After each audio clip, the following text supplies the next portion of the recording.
السلام علیکم ورحمۃ اللہ وبرکاتہ۔ ان الحمد للہ نحمده ونستعینه ونستغفره ونعوذ باللہ من شرور انفسنا ومن سیئات اعمالنا، من يهده الله فلا مضل له ومن يضلله فلا هادي له، اشهد ان لا اله الا الله وحده لا شريك له، واشهد ان محمدا عبده ورسوله، اما بعد فان خير الحديث كتاب الله، وخير الهدي هدي محمد صلى الله عليه وسلم، وشر الامور محدثاتها، وكل محدثة بدعة، وكل بدعة ضلالة، وكل ضلالة في النار۔ يا أيها الذين آمنوا اتقوا الله حق تقاته ولا تموتن إلا وأنتم مسلمون۔ يا أيها الناس اتقوا ربكم الذي خلقكم من نفس واحدة وخلق منها زوجها وبث منهما رجالا كثيرا ونساء، واتقوا الله الذي تساءلون به والأرحام، إن الله كان عليكم رقيبا۔ يا أيها الذين آمنوا اتقوا الله وقولوا قولا سديدا يصلح لكم أعمالكم ويغفر لكم ذنوبكم، ومن يطع الله ورسوله فقد فاز فوزا عظيما۔ حمد و ثنا کے بعد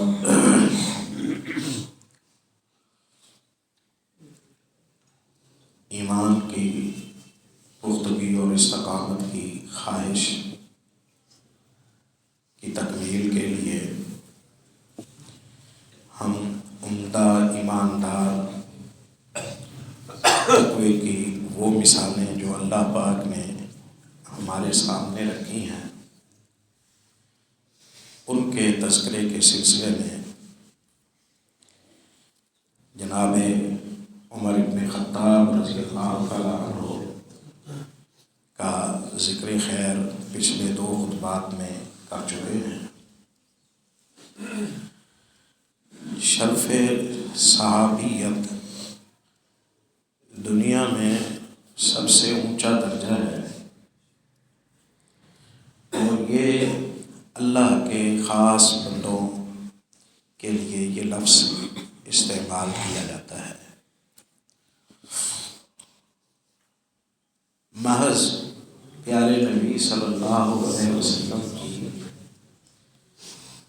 ایمان کی حالت میں آپ صلی اللہ علیہ وسلم سے ملاقات کا میسر آ جانا،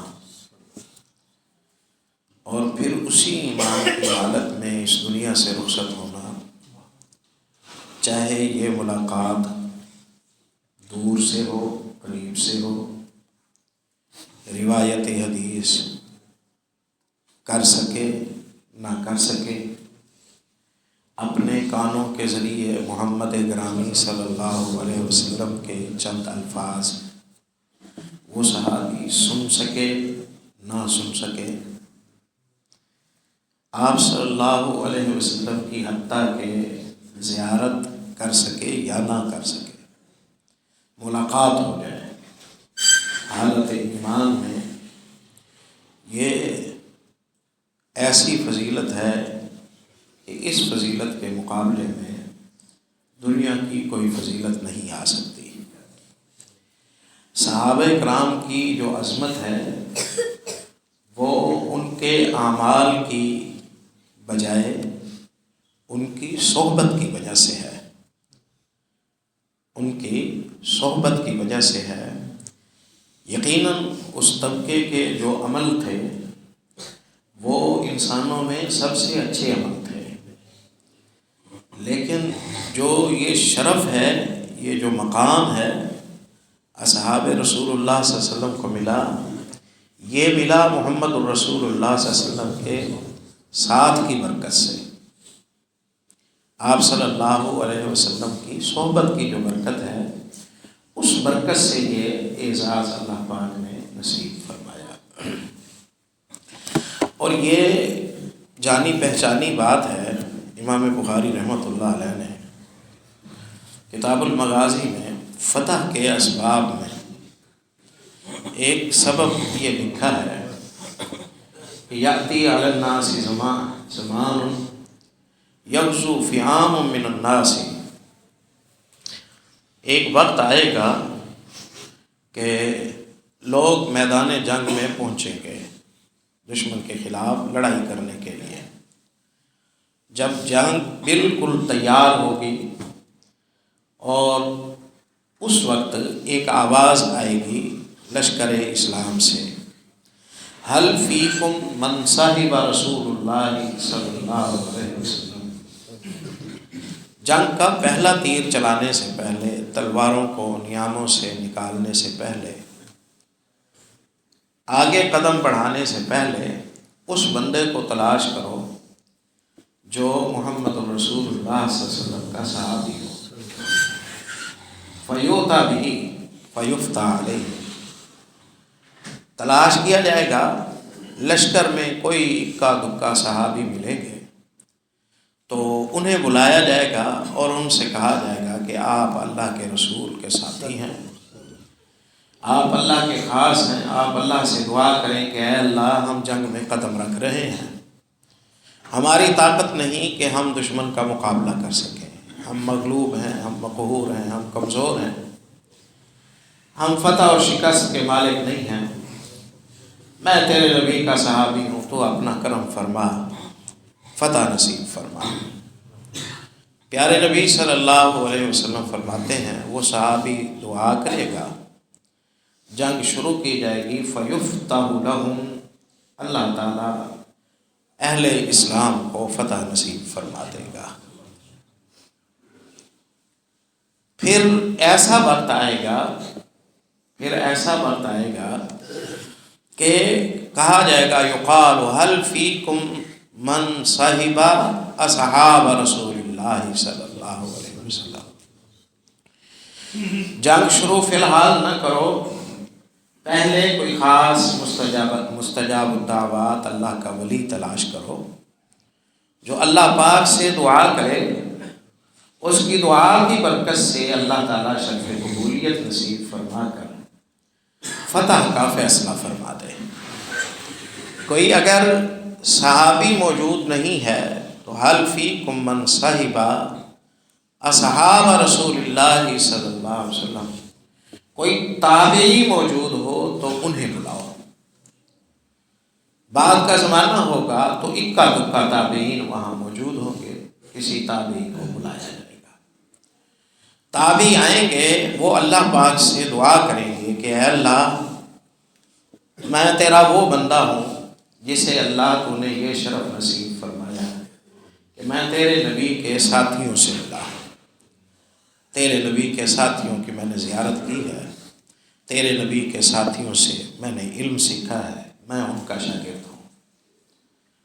آج یہ حالت ہے، ہم جنگ لڑنے جوگے نہیں ہیں، ہم فتح و شکست کے مالک نہیں ہیں، اللہ تو میرے اس شرف کو برکت ڈال، تو اپنا فضل فرما اور ہمیں فتح نصیب فرما۔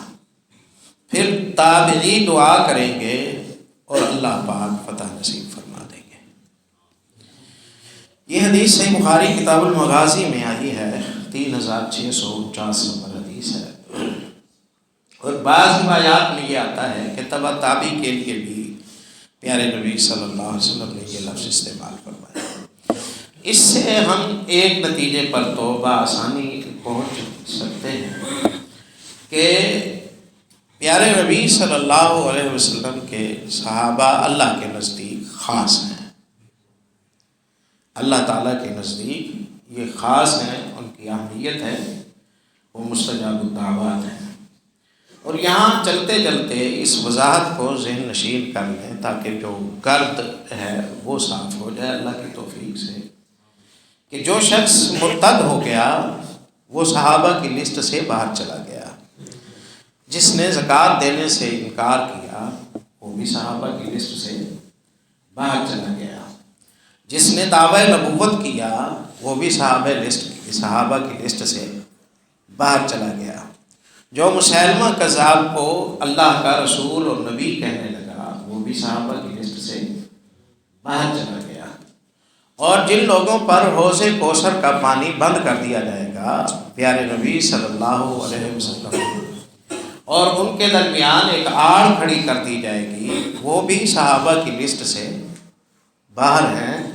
صحابی وہ نہیں ہوتا کہ جس کی موت ایمان پر نہ آئی ہو، صحابی وہ نہیں ہوتا جس نے نبوت کا دعویٰ کر دیا ہو، صحابی وہ نہیں ہوتا جس نے زکوٰۃ کا انکار کر دیا ہو، صحابی وہ نہیں ہوتا کہ جس نے اسلام چھوڑ دیا ہو، صحابی وہ نہیں ہوتا کہ جس نے محمد الرسول اللہ اور آپ کے ساتھیوں کے خلاف اس زمانے میں سازشیں کی ہوں، وہ صحابی نہیں۔ صحابی من لقی النبی صلی اللہ علیہ وسلم مؤمنا به ومات علی الاسلام ولو تخللت ردت۔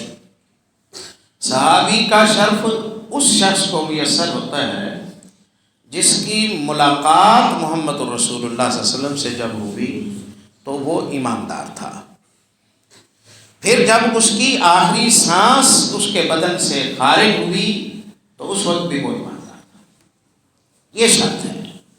اب اگر اس بنیاد کو سمجھا جائے تو وہ مغالطہ ختم ہو جاتا ہے پیارے بھائیو، جو مغالطہ عام طور پر پڑھنے سننے والے کو پڑھتا ہے کہ جی فلاں صاحب نے یہ کیا اور فلاں صاحب نے یہ کیا، اور پھر اس کے باوجود ان کے بارے میں یہ مثلا سورہ منافقون نازل ہوئی۔ سورہ منافقون عبداللہ ابن ابی کے بارے میں بنو مصطلق کے بعد نازل ہوئی۔ عبداللہ ابن ابی تو وہ کلیئر منافق ہے کہ جس کے نفاق پر اللہ پاک نے آیات نازل فرمائی، اس کے بارے میں نازل ہوئی۔ سورہ منافقون میں جتنی علامتیں ہیں وہ اصحاب رسول اللہ کی نہیں ہیں۔ صحابی تو وہ ہوتا ہی نہیں کہ جو ایمان چھوڑ دے، جس کی موت اسلام پر نہ آئے، اور عبداللہ ابن ابی تو وہ ہے کہ جس کی لحد سے آپ صلی اللہ علیہ وسلم نے اس کی میت کو باہر نکلوایا، اپنے گھٹنے پر رکھا، آپ نے اپنا لعاب دہن اس میں ڈالا، اپنا کرتا اسے پہنایا، پھر اتارا۔ اس کے لیے آپ صلی اللہ علیہ وسلم نے جب جنازہ پڑھایا 70 سے زیادہ دفعہ اس کے لیے مغفرت کی دعا کی۔ اللہ نے آیتیں نازل فرمائی کہ آپ ان کے لیے جتنی بھی دعا کریں میں انہیں معاف نہیں کروں گا۔ تو وہ آیات تو منافقین کے بارے میں نازل ہوئی ہیں۔ اصحاب رسول اللہ وہ ہوتے ہیں کہ جن میں نفاق کا شائبہ نہیں ہوتا۔ اللہ پاک نے اپنی وحدانیت کو بیان کیا، محمد الرسول اللہ صلی اللہ علیہ وسلم کی رسالت کو بیان کیا، قرآن پاک کی عظمت کو بیان کیا، اور اصحاب رسول اللہ کی دیانتداری کو بیان کیا۔ یہ 4 اصول اسلام ہے نا، اللہ میں کوئی شک نہیں، رسول اللہ کی سچائی میں کوئی شک نہیں، قرآن کی سچائی میں کوئی شک نہیں، اصحاب محمد الرسول اللہ کی سچائی میں کوئی شک نہیں۔ ان 4 باتوں کو وقت نہیں کہ میں ہر ایک کی مثال دوں، ان 4 کی دیانت پر، ان 4 کی سچائی پر، ان 4 کی عظمت پر اللہ نے قرآن پاک میں جو لب و لہجہ استعمال کیا وہ چیلنج کا ہے، وہ چیلنج کا ہے۔ یعنی اپنی وحدانیت پر اللہ نے چیلنج فرمایا، اور قرآن کی سچائی پر چیلنج فرمایا، اور محمد الرسول اللہ صلی اللہ علیہ وسلم کی سچائی پر چیلنج فرمایا، اور اصحاب رسول اللہ کی دیانتداری پر چیلنج فرمایا۔ اس کے لیے آپ سورہ بقرہ پڑھیں، اس کے لیے آپ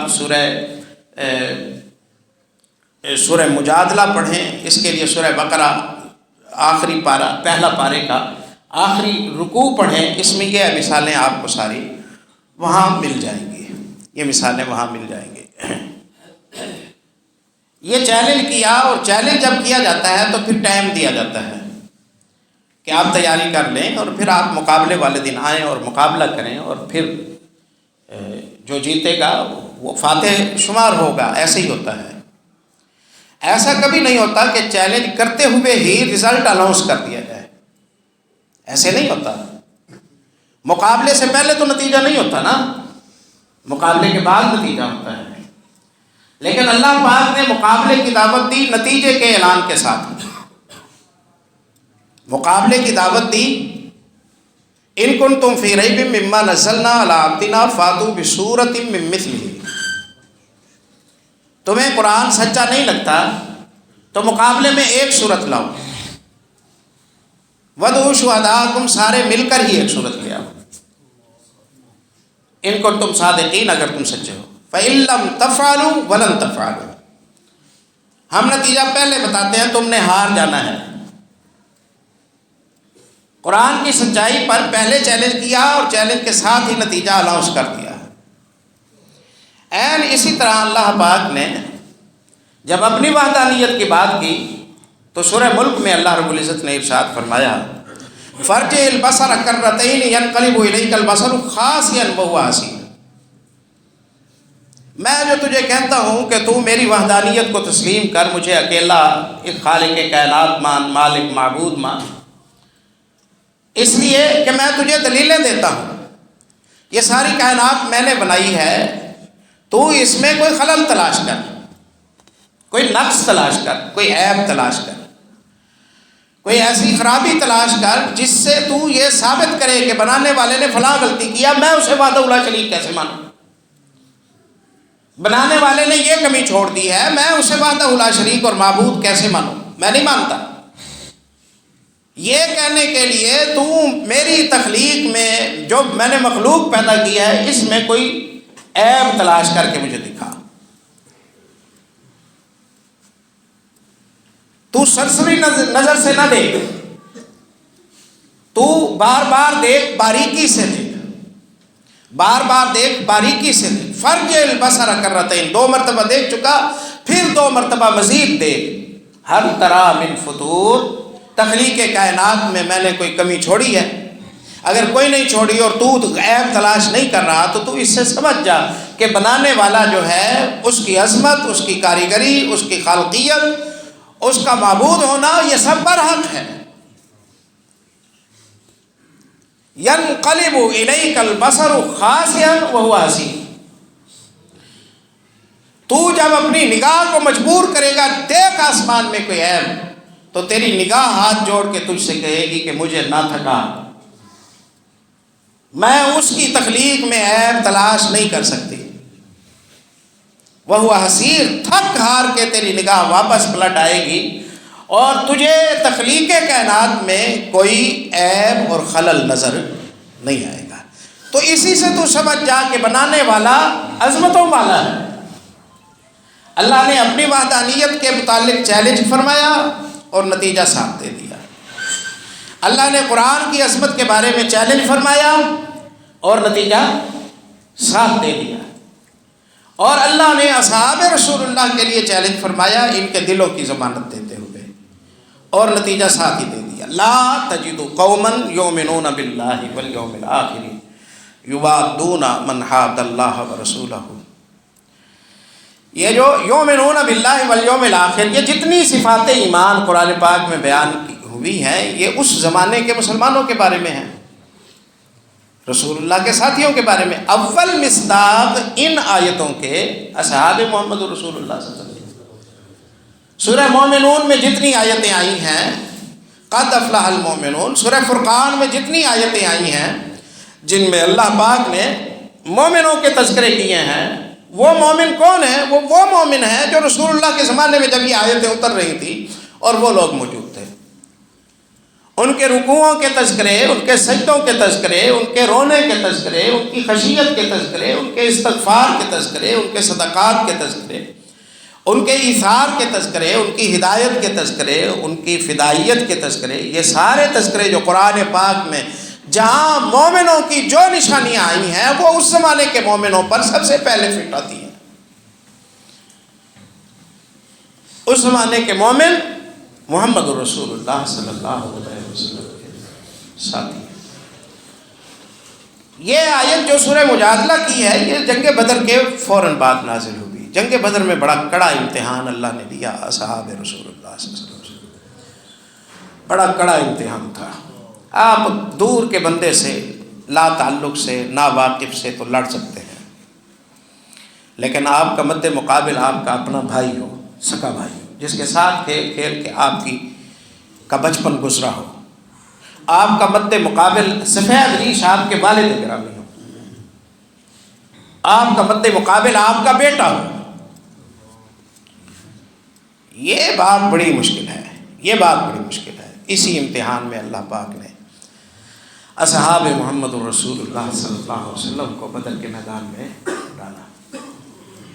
بدر کے قیدیوں میں محمد الرسول اللہ صلی اللہ علیہ وسلم کے چچا ہیں عباس. بدر کے قیدیوں میں محمد الرسول اللہ صلی اللہ علیہ وسلم کے چچا کے بیٹے عقیل ہیں. بدر کے شہداء میں سیدنا عمر ابن خطاب رضی اللہ تعالیٰ عنہ کے داماد خنیس ابن حذافہ ہیں. بدر کے مقتولوں میں سیدنا ابو عبیدہ بن جراح رضی اللہ تعالیٰ عنہ کے والد جراح ہیں، اور والد کی موت ابو عبیدہ کے ہاتھ سے ہوئی. بدر کے قیدیوں میں عمر ابن خطاب رضی اللہ تعالیٰ عنہ کے ماموں عاص ہیں.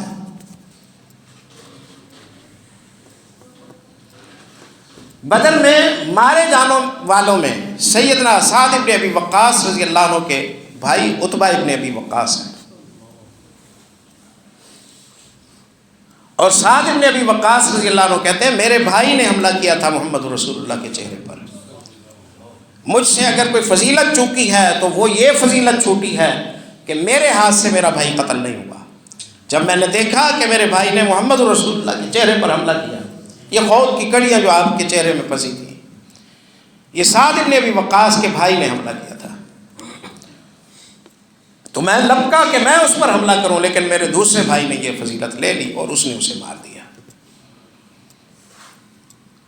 بدر کے مقتولوں میں سیدنا ابو حذیفہ رضی اللہ تعالیٰ عنہ کا والد ہے. بدر میں مد مقابل ہوئے ابو بکر صدیق رضی اللہ عنہ اپنے بیٹے کے سامنے آئے. یہ بڑا کڑا امتحان تھا، یہ کڑا امتحان تھا. لڑے بھی صحیح، اور اس کے بعد یہ لوگ جب قیدی بنے تو اس وقت مشورہ کیا گیا، تو مشورہ سیدنا عمر بن خطاب رضی اللہ تعالیٰ عنہ نے یہ دیا کہ اللہ کے نبی، یہ لوگ آج ہاتھ لگے ہیں، ان کی جو طاقت ہے آج اسے جڑ سے نکال دینا چاہیے، دوبارہ مقابلے کی طاقت میں یہ نہ آ سکیں. یہ صنادید قریش ہیں، یہ ان کے معززین ہیں، انہوں نے دوبارہ اپنی قوم کو بیٹھنے نہیں دینا، اس لیے ہاتھ لگے ہیں تو لگے ہاتھوں انہیں مار دیا جائے. یہ مشورہ دے رہے ہیں، حالانکہ اپنے قریبی رشتہ دار وہ قیدیوں میں بیٹھے ہوئے ہیں.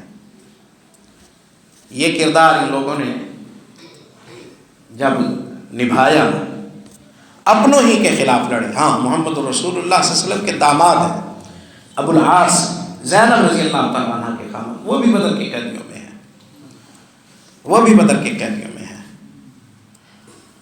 عمر رضی اللہ عنہ نے کہا کہ انہیں ختم کر دیا جائے. پھر اللہ رب العزت نے بھی تائید میں سورہ توبہ کی آیتیں اتاری. اس پر اللہ نے سورہ مجادلہ کی آیتیں اتاری. لا تجد قوما یؤمنون باللہ والیوم الآخر یوادون من حاد اللہ ورسولہ. تم بھی سوچتے ہو کہ مجھے یہ طبقہ اتنا اچھا کیوں لگتا ہے، یہ طبقہ مجھے اپنے کردار کی وجہ سے، اپنی وفاداری کی وجہ سے اتنا اچھا لگتا ہے. میں نے ان میں کوئی بھی کمزور ایمان والا نہیں دیکھا. یہ اللہ نے فرمایا. اللہ سے بہتر کوئی دیکھ سکتا ہے؟ اللہ سے بہتر کسی کا ادراک ہو سکتا ہے؟ اللہ نے کہا لا تجدو، تو نہیں پائے گا. تجدو فعل مضارع ہے، حال اور مستقبل دونوں کے معنی کو شامل ہوتا ہے. تو اب زور لگا تو قیامت تک زور لگا، تو اب زور لگا تو قیامت تک زور لگا، تو اب تلاش کر تو قیامت تک تلاش کر. یہ قیامت تک کے لیے چیلنج ہے. لا تجدو، تو کبھی نہیں پائے گا، تجھ سے ہو نہیں سکے گا. تو جو کرنا ہے کر لے، جس انداز سے دیکھ، جس زاویے سے دیکھ، جس پہلو سے دیکھ، جب دیکھ، دن کو دیکھ، رات کو دیکھ. تو ان میں مجھے وہ شخص دکھا جسے کفر اچھا لگتا ہو ایمان کے مقابلے میں. یوادون من حاد اللہ ورسولہ، بندہ اللہ اور اللہ کے رسول کا دشمن ہے اور انہیں اچھا لگتا ہو. اللہ اور اللہ کے رسول کے دشمن سے یہ محبت کرتے ہوں. ان میں ایک بندہ مجھے دکھا. یہ چیلنج کس نے کیا؟ اللہ نے کیا. کہاں کیا؟ سورہ مجادلہ کی آخری آیت. کب کیا؟ جنگ بدر کے بعد کیا. قیامت کا دورانیہ، اس چیلنج کا دورانیہ کب تک ہے؟ جب تک قیامت قائم نہیں ہوتی. کوئی غبار رہا، کوئی شبہ رہا. جن کی اسلام سے محبت پر اللہ پاک نے اتنی عظیم گواہی دی ہے، ان کا ایک بندہ آئے اور 1,00,000 کے لشکر کے لیے دعا کرے تو اللہ لاکھ کو فتح نصیب فرما دیتا ہے. ان کے شاگردوں میں سے کوئی آئے اور آ کے دعا کرے تو اللہ ان کو بھی غالب اور کامیاب فرما دیتا ہے. اور پیارے نبی صلی اللہ علیہ وسلم نے فرمایا خیر امتی قرنی ثم الذین یلونہم ثم الذین یلونہم ثم الذین یلونہم. میری امت کا سب سے اچھا طبقہ میرے زمانے کے لوگ ہیں، یعنی ایماندار لوگ. پھر میری امت کا اس زمانے سے کے بعد سب سے اچھا طبقہ ان کے بعد والا زمانہ ہے. پھر تیسری مرتبہ بھی بعض طرق میں آیا ہے کہ ان کے شاگرد ہیں. یہ من حیث العموم امت محمد صلی اللہ علیہ وسلم کی کریم ہے. یہ امت محمد صلی اللہ علیہ وسلم کے معتبر ترین لوگ ہیں. صحابہ کرام کا جو زمانہ ہے وہ 110 ہجری تک ہے. آخری صحابی سیدنا ابو طفیل عامر ابن واثلہ رضی اللہ تعالیٰ عنہ کی جو وفات ہے وہ 110 ہجری میں ہے. اور تابعین کا زمانہ تقریباً 200 ہجری تک چلتا ہے. اور پھر تابعین کے شاگردوں کا زمانہ وہ تقریباً 270 تک جا پہنچتا ہے. پیارے نبی صلی اللہ علیہ وسلم فرماتے ہیں کہ یہ میری امت کے سب سے اچھے زمانے ہیں، سب سے اچھے دور ہیں علی العموم. اس کے بعد ایسی قومیں آئیں گی یخونون ولا یؤتمنون، خیانت کریں گے حالانکہ انہیں امانت نہیں دی گئی ہوگی.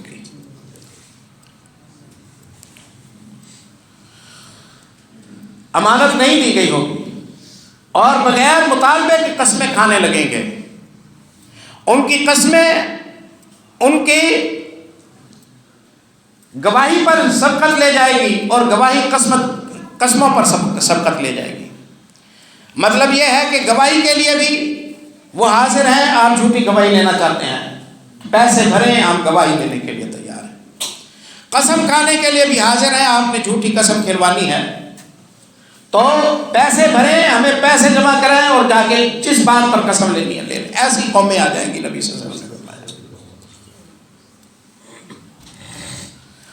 تو بخاری کی یہ حدیث بھی یہ بتاتی ہے کہ اللہ کی زمین میں سب سے اچھا جو طبقہ ہے وہ اصحاب محمد رسول اللہ صلی اللہ علیہ وسلم کا طبقہ ہے.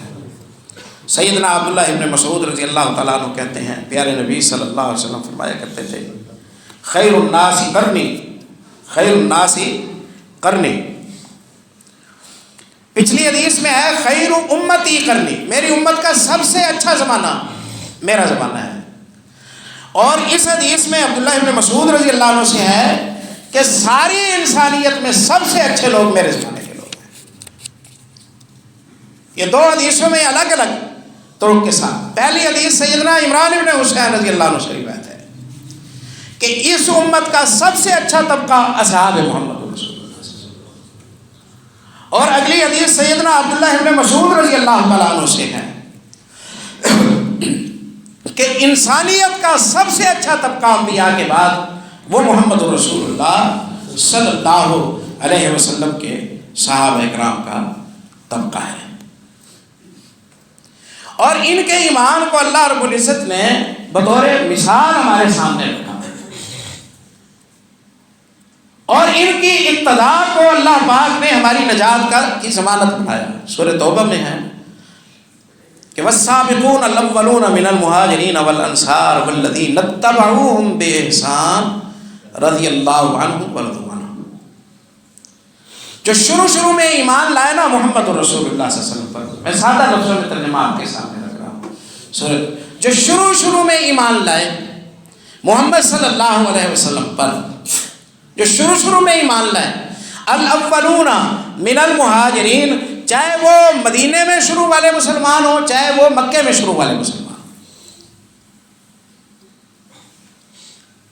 جو شروع میں مکے یا مدینے میں مسلمان ہوئے، یہ جو لوگ ہیں والذین اتبعوہم بإحسان، اور جنہوں نے ان کی پیروی کی محمد رسول اللہ کی تعلیم کی روشنی میں، رضی اللہ عنہم ورضوا عنہ. اس آیت کے آدھے حصے میں 3 طبقوں سے اللہ راضی ہے اور وہ اللہ سے راضی ہیں. ایک طبقہ سابقون اولون مہاجرین کا، ایک طبقہ سابقون اولون انصار کا، ایک طبقہ والذین اتبعوہم بإحسان کا. آپ تھوڑی سی توجہ کریں، بات آپ کو سمجھ آئے گی انشاءاللہ. آیت میں اللہ نے 3 گروہوں کے بارے میں یہ فرمایا کہ 3 گروہوں سے میں راضی ہوں. وہ مجھ سے خوش ہیں، میں ان سے خوش ہوں. وہ مجھ سے، ان کی خوشی کی کیا حیثیت ہے؟ یہ تو انہیں عظمت دی ہے نا یہ جملہ کہتے ہیں، ورنہ اتنا کافی ہے کہ اللہ بندے سے خوش ہو. 3 طبقوں سے اللہ راضی ہے. سابقون اولون من المہاجرین 1، والانصار 2، والذین اتبعوہم بإحسان 3. تو تیسرے طبقے کا کام بنا ان جیسا بننے کی کوشش میں. تیسرا طبقہ نہ یہ مہاجرین میں سے ہے، نہ یہ انصار میں سے ہے، نہ یہ سبقت جلد ایمان لانے والوں میں سے ہے. یہ تو بعد والے ہیں، ہم لوگ ہیں، آپ لوگ ہیں، قیامت تک آنے والے لوگ ہیں. یہ وہ مبارک ہستیاں ہیں کہ جن کے جانے کے بعد بھی ان کے طریقے کو انسانیت کے جنتی بننے کا اللہ نے سبب بنا کر پیش کیا. یعنی یہ جیتے تھے تو راہیں کھول دیتے تھے اپنے گھر قربان کر کے لوگوں کو جنتی بنانے کے لیے. لوگوں کو جنتی بناتے بناتے انہوں نے اپنے گھر اجاڑ دیے. اصحاب محمد رسول اللہ میں کوئی گھر سلامت نہیں، کوئی گھرانہ پورا نہیں، کوئی جسم سلامت نہیں، کوئی جسم سلامت نہیں. ایک صحابی آپ ایسا تلاش نہیں کریں گے کہ جسے اللہ کے راستے میں زخم نہ لگے ہوں، جس کے گھر میں شہداء نہ ہوں، جس کے اقارب میں بے افغان نہ ہوں، جس کے گھر میں یتیم نہ پلتے ہوں، جس کا مال اللہ کے راستے میں خرچ نہ ہوتا ہو، جو روایت حدیث نہ کرتا ہو، جو اسلام کی خدمت میں نہ جاتا ہو. ایک بھی ایسی آپ مثال نہیں تلاش کریں گے، ایک بھی نہیں ملے گی آپ کو. یعنی انہوں نے کل زندگی صرف کی تاکہ اس زمانے کے لوگ مسلمان ہو سکیں، زمینیں فتح کر دی تاکہ بعد والے یہاں رہے، ان کی اولادیں سکون سے سجدے کر سکیں. تو ان کی حیات کو اللہ پاک نے ساری کائنات کی نجات کا ذریعہ بنایا. ان سے بنیادی کام اللہ پاک نے لیا. سبحان اللہ، سبحان اللہ.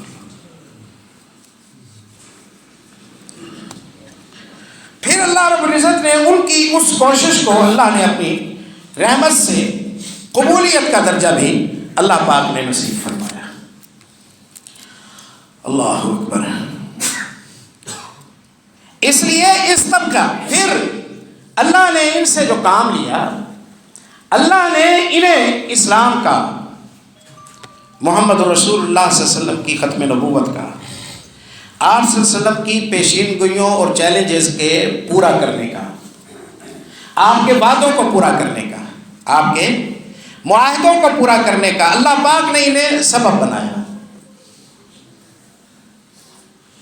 یہ محمد رسول اللہ صلی اللہ علیہ وسلم کی روایت کے امین، یہ اللہ کی وحدانیت کے گواہ، یہ قرآن پاک کو نقل کرنے کے گواہ، محفوظ کرنے کے گواہ، یہ فتوحات والے. کیا بچتا ہے مسلمانوں کے پاس اگر اصحاب محمد رسول اللہ کی خدمات میں کام کریں؟ 1 انچ زمین نہیں ملتی کہ جہاں آپ 2 رکعتیں پڑھ سکیں. ایک آیت نہیں ملتی کہ جس کی آپ تلاوت کر سکیں، ایک روایت نہیں ملتی کہ جس سے آپ محمد رسول اللہ صلی اللہ علیہ وسلم سے آگاہ ہو سکیں۔ وہ سلیبس جو اللہ پاک نے اتارا جنتی بننے کے لیے، وہ کورس جو اللہ نے اتارا، وہ کورس ان کے ہاتھوں سے اللہ نے ہم تک پہنچوا دیا، وہ کورس ان کے ہاتھوں سے اللہ نے لکھوا دیا۔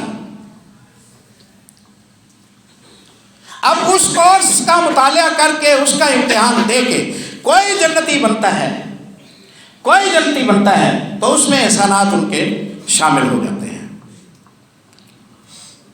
یہ تو اس طبقے کے عام لوگوں کی بات ہے، اور ہم نے ذکر چھیڑا ہوا تھا سیدنا عمر ابن خطاب رضی اللہ تعالیٰ عنہ کا۔ ان کی تو بات ہی کیا ہے، ان کی تو بات ہی کیا ہے۔ اللہ اکبر۔ پیارے نبی صلی اللہ علیہ وسلم نے سیدنا عمر ابن خطاب رضی اللہ تعالیٰ عنہ کے متعلق فرمایا، کہتے ہیں معراج کی رات ہے، مجھے ایک محل دکھایا گیا، مجھے ایک محل دکھایا گیا، بہت بڑا محل، ایسا محل میں نے کبھی نہیں دیکھا۔ گیٹ کھلا ہوا تھا، میں نے جھانک کے دیکھا، ایک خاتون ہے، وہ وضو کر رہی ہے۔ میں نے کہا کس کا ہے؟ کہا لرجل من قریش۔ میں نے کہا میں قریش سے ہوں۔ کس کا ہے؟ کہا آپ کی امت میں سے ایک شخص کا ہے۔ میں نے کہا کس کا ہے؟ کہا عمر ابن خطاب کا ہے۔ کہتے ہیں میں نے عمر تمہارا نام سنا تو میں پیچھے ہٹ گیا کہ میں تمہارے مزاج کو جانتا ہوں کہ تمہارے گھر میں کوئی ان کی غیر موجودگی میں داخل ہو انہیں اچھا نہیں لگتا۔ یہ معراج کے سفر میں محمد گرامی صلی اللہ علیہ وسلم اللہ نے سیدنا عمر ابن خطاب رضی اللہ تعالیٰ عنہ کا محل دکھایا۔ پیارے نبی صلی اللہ علیہ وسلم تشریف فرما ہے، ایک شخص آیا ہے، اس نے آ کے کہا اللہ کے نبی، ساتھی بھی ساتھ موجود ہے، میں نے رات خواب دیکھا ہے، اس کی تعبیر تو فرما دیں۔ آپ نے فرمایا کہ ہاں کیا خواب دیکھا ہے؟ کہتا ہے میں نے خواب دیکھا کہ ایک باغ ہے، اس میں ایک سائبان اور چھتری ہے، اس چھتری سے شہد اور دیسی گھی ٹپک رہا ہے۔ بخاری میں شہد اور دیسی گھی ٹپک رہا ہے۔ لوگوں نے دیکھا کہ شہد اور دیسی گھی ٹپک رہا ہے تو وہ دوڑے تاکہ اسے حاصل کریں۔ فمستقل و مستکثر، بعض کے ہاتھ شہد زیادہ لگا، بعض کے ہاتھ تھوڑا لگا، بعض نے دیسی گھی زیادہ حاصل کیا اور بعض نے تھوڑا حاصل کیا۔ پھر کہتا ہے وہ شخص کہ میں نے دیکھا آسمان سے ایک رسی لٹکی زمین تک آئی، آسمان سے ایک رسی لٹکی جو زمین تک آئی۔ فاخذت به انت فعلت، آپ صلی اللہ علیہ وسلم نے اس رسی کو پکڑا اور اسی رسی پر چڑھ کر آپ آسمانوں میں بلند ہو گئے، اسی رسی کو پکڑ کر چڑھ کر آپ بلند ہو گئے۔ پھر میں نے دیکھا کہ آپ کے بعد ایک اور بندے نے وہی رسی پکڑی جو آپ نے پکڑی تھی، وہ اسی رسی کو پکڑ کر وہ بھی بلند ہو گیا۔ پھر میں نے دیکھا اس کے بعد ایک اور بندہ آیا اور اس نے رسی پکڑی اور وہ بھی بلند ہو گیا، وہ بھی بلند ہو گیا۔ پھر میں نے دیکھا ایک اور بندے نے وہ رسی پکڑی، رسی پر چڑھنے لگا تو رسی کٹ گئی، رسی کٹ گئی، پھر رسی جڑ گئی، پھر جڑنے والی اس رسی پر وہ چڑھ کر وہ بھی پہنچ گیا۔ خواب واضح تھا، خواب واضح تھا۔ اسلام سایہ ہے، اسلام شیر و شکر ہے، اسلام ہم آہنگی ہے، اسلام غذا ہے، اسلام خوراک ہے، اسلام امن ہے، اسلام برکتیں ہیں، اسلام کے ذریعے خوشیاں ہیں، اسلام برکات کا ضامن ہے۔ یہ خواب کی تعبیر تھی۔ اور جس رسی پر چڑھ کر محمد رسول اللہ جنتی بنے، بعد والا بھی اسی پر چڑھ کر جنتی بنا، ان کے بعد والا بھی اسی پر چڑھ کر جنتی بنا، ان کے بعد والا بھی اسی پر چڑھ کر جنتی بنا۔ یہ علامت تھی۔ جہاں اختلاف کیا گیا، اللہ نے خواب کے ذریعے اس اختلاف کو کلیئر کیا. جن کے بارے میں اختلاف نہیں تھا ان کا نام نہیں آیا. جواب تو وہاں دیا جائے گا نا جہاں آپ پوچھیں گے. صدیق کی فضیلت کے بارے میں سوال اٹھا, فاروق کی فضیلت کے بارے میں سوال اٹھا, عثمان کی فضیلت کے بارے میں سوال اٹھا رضی اللہ. ان سوالوں نے بعد میں اٹھنا تھا. خواب میں محمد رسول اللہ کے غلام نے پہلے دیکھ لیا. ابو بکر رضی اللہ عنہ کہتے ہیں اللہ کے نبی آپ مجھے اجازت دیں میں تعبیر کروں. کی یہی تعبیر کی. کہا بتائیں کیسے کی ہے. آپ نے فرمایا کچھ ٹھیک اور کچھ غلط ہے. شرح حدیث کہتے ہیں غلطی یہ تھی کہ محمد رسول اللہ صلی اللہ علیہ وسلم کی موجودگی میں خود تعبیر نہیں کرنی چاہیے تھی. باقی تعبیر ٹھیک تھی. تعبیر ٹھیک تھی. پیارے نبی صلی اللہ علیہ وسلم فرماتے ہیں میں نے دیکھا کنویں سے پانی نکال رہا ہوں اور پانی حوض میں ڈال رہا ہوں, لوگوں کو پلا رہا ہوں, جانور پی رہے ہیں. میرے ہاتھ میں ڈول ہے چھوٹا سا. اس کے بعد ابو بکر صدیق رضی اللہ عنہ نے مجھ سے وہ ڈول لیا. بخاری مناقب. جو ڈول میرے پاس تھا میرے ہاتھ سے ابو بکر صدیق نے لیا. نبوی خواب جھوٹا ہو سکتا ہے؟ نبوی خواب جھوٹا نہیں ہو سکتا. خواب دکھانے والا کون؟ اللہ. خواب دکھانے والا کون؟ کائنات میں انبیاء ہی ہوتے ہیں جن کا خواب حجت ہوتا ہے. یہ خواب اللہ نے دکھایا. یہ خواب دیکھا رحمت للعالمین نے. یہ خواب دیکھا رحمت للعالمین نے. پانی زندگی ہے, پانی بقا ہے. ساری مخلوقات کو اللہ نے پانی سے پیدا کیا. یہ مائے طہور ہے. آپ کنویں سے پانی نکال کر پلا رہے ہیں. جو پانی آپ نکال کر پلا رہے تھے آپ کے بعد وہ ڈول ابو بکر کے ہاتھ میں آیا. میں نے یہ خواب میں دیکھا. محمد رسول اللہ صلی اللہ علیہ وسلم فنزع ذنوبا او ذنوبین وفی نزعه ضعف واللہ یغفر له ضعفه.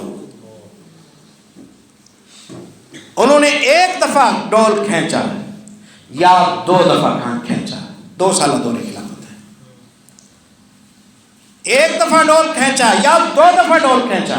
وفی نظرہ ضعف, لیکن تھک کے کھینچ رہے تھے.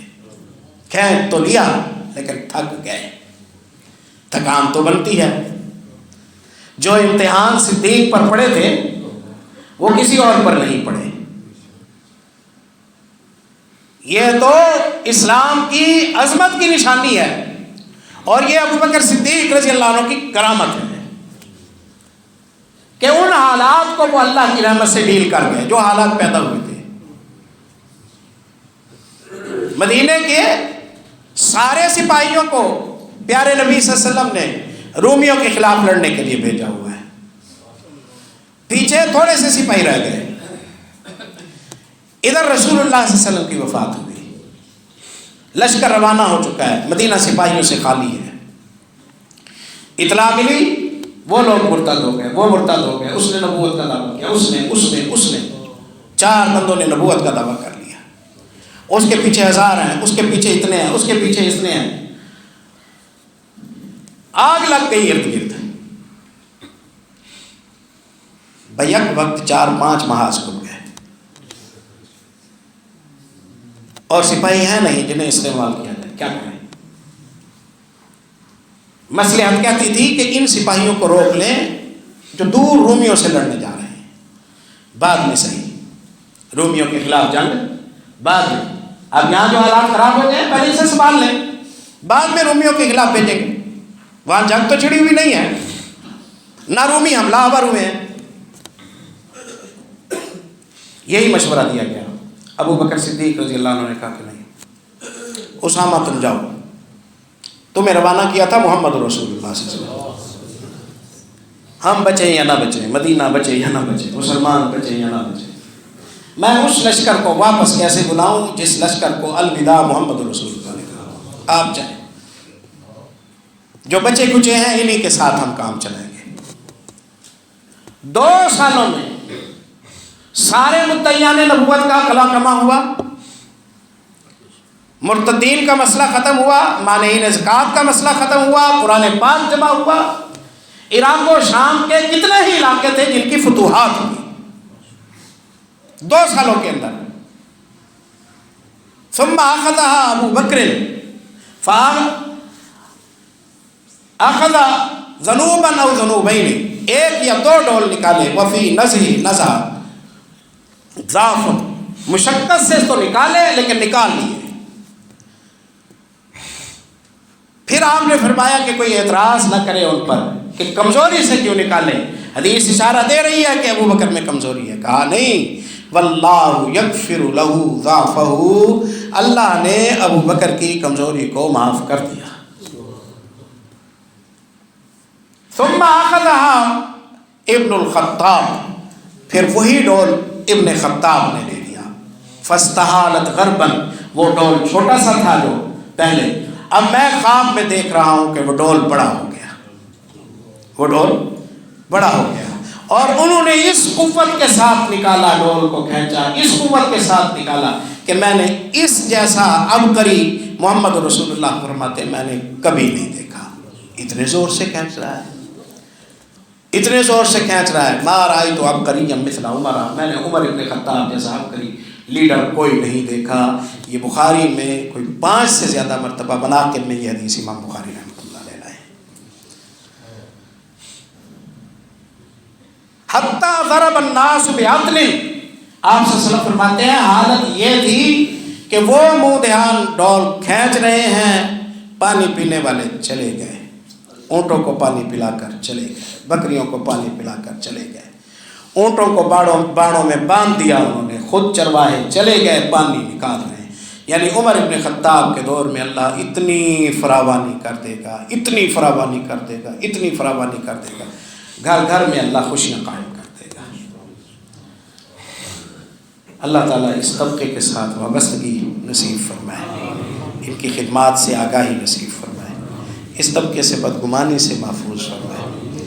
ان سے بدگمانی ہو گئی تو کیس اسلام کا کچا ہو جائے گا، عمارت اسلام کی کچی ہو جائے گی، روایت حدیث مشکوک ہو جائے گی، جمع قرآن مشکوک ہو جائے گا، فتوحات مشکوک ہو جائیں گی، سنت مشکوک ہو جائے گی، کورس مشکوک ہو جائے گا، نتیجتاً آخرت ساری کی ساری داؤ پر لگ جائے گی۔ تو انہیں اللہ نے آخرت میں تو جو جزا دینی ہے دینی ہے، دنیا میں اللہ نے انہیں یہ جزا دی کہ انہیں شاہراہ بنایا لوگوں کے جنتی بننے کا۔ جو یہاں اڑ گیا وہ جنت سے اڑ گیا، جو یہاں اڑ گیا وہ ایمان سے اڑ گیا، جو یہاں اڑ گیا وہ آخرت عاقبت سے اڑ گیا، اور جو یہاں سے پار پہلے ان کی تصدیق ہوتی ہے گواہ کی، پھر گواہی کی تصدیق ہوتی ہے۔ تو اللہ نے انہیں گواہ بنا کر ان کی تصدیق کے ساتھ اپنی تصدیق کو جوڑ دیا، ان کی سچائی کے ساتھ محمد رسول اللہ کی سچائی کو جوڑ دیا، ان کی سچائی کے ساتھ قرآن و حدیث کی سچائی کو جوڑ دیا۔ اب اگر کوئی انہیں سچا کہتا ہے تو وہ انہیں سچا کہہ کے کہے گا، ورنہ وہ نہیں کہہ سکے گا، کیونکہ ایسا تو معقول نہیں ہے کہ گواہ تو جھوٹا ہو، خائن ہو، غاصب ہو، اچھا نہ ہو، بد دیانت ہو، حق تلف کرنے والا ہو، لیکن اس کی گواہی زبردست ہو۔ یہ کیا بات ہوئی؟ نہیں، پہلے گواہ سچا پھر گواہی سچی۔ اللہ عمل کی توفیق نصیب فرمائے۔